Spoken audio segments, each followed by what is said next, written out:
الرحمن الرحیم اللہم صلی علی محمد و آلہ و اطرتہ بعدد کل معلوم لک۔ سامعین محتشم، مفتی طارق مسعود علماء دیوبند کا ایک عالم ہے، شہر کراچی سے اس کا تعلق ہے۔ اس ویڈیو میں ہم آپ کو بتائیں گے کہ مفتی طارق مسعود نے خودکشی کیسے کی ہے۔ اس سے قبل قرآن مجید کی سورہ عنکبوت کی 21ویں پارے میں سے ایک آیت کریمہ ہے، آیت نمبر ہے 48۔ اس آیت کو سماعت فرمائیں، اس آیت کا ترجمہ سماعت فرمائیں، اس کے بعد ہم اس مسئلے کی وضاحت کرتے ہیں۔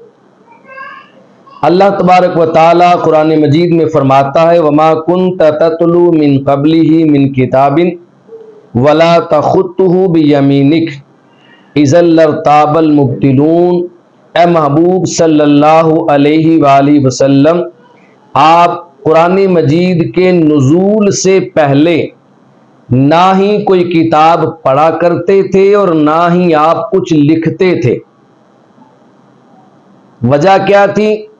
اذا لارتاب المبطلون، اگر آپ لکھتے یا پڑھتے تو اہل باطل شک کے اندر مبتلا ہو جاتے، انہیں شک پیدا ہوتا کہ حضور علیہ السلام لکھنا پڑھنا جانتے ہیں، لہٰذا قرآن مجید انہوں نے اپنی طرف سے لکھ لیا اور گھڑ لیا۔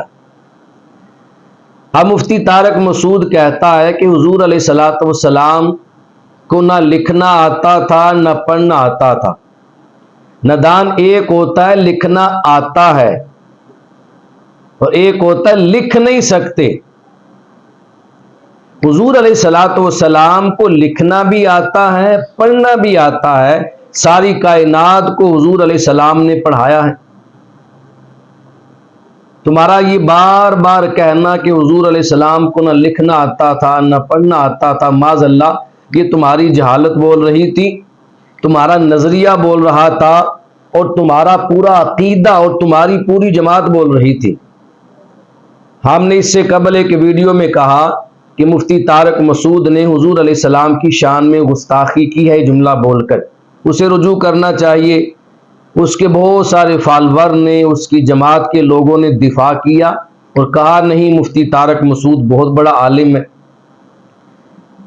مفتی طارق مسعود کو جاہل کہا گیا تو اس کا دفاع کیا ہے، لیکن نبی کریم صلی اللہ علیہ وسلم کو معاذ اللہ اس نے ان پڑھ کہا، لکھنا پڑھنا نہیں جانتے، ایسے جملے بولے، تو حضور علیہ السلام کی شان کے دفاع میں نہ مفتی طارق مسعود کی اپنی زبان نے حرکت کی اور نہ ہی اس کے عقیدے اور اس کی جماعت کے لوگوں نے اور اس کے فالور نے اور ان کے علماء نے حرکت کی، بلکہ اس کا دفاع کیا گیا۔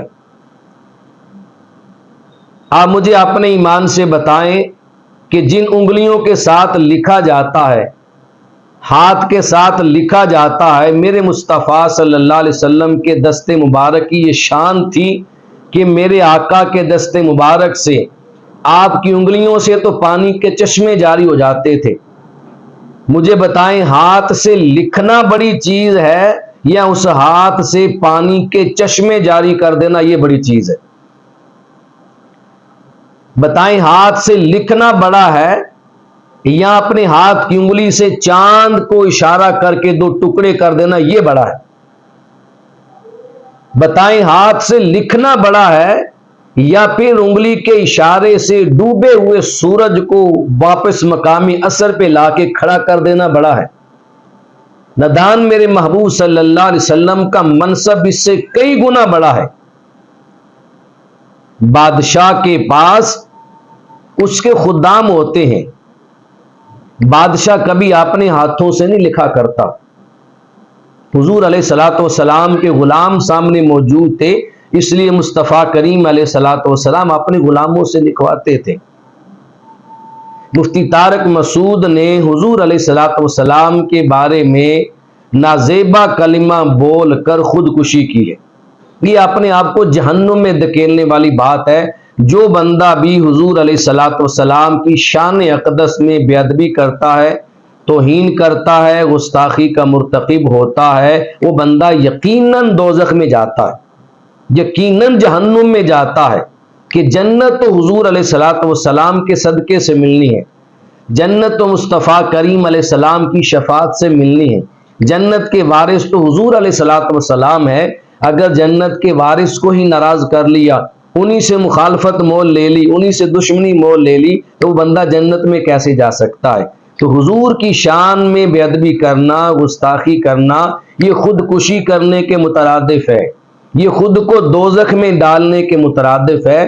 مفتی طارق مسعود صاحب نے بھی حضور علیہ السلام کی شان اقدس میں گستاخی کر کے خودکشی کی ہے اور اپنے آپ کو دوزخ میں پھینکا ہے۔ اللہ تبارک و تعالی ہمیں ایسے برے نظریے سے محفوظ فرمائے، ہماری نسلوں کو، ہماری اولادوں کو اللہ اپنے حبیب اور اپنے اولیاء کا ہمیشہ بادب بنائے۔ اللہ تبارک و تعالی ہمیں ادب والا عقیدہ بنانے کی اور ادب والا نظریہ رکھنے کی توفیق اور سعادت نصیب فرمائے۔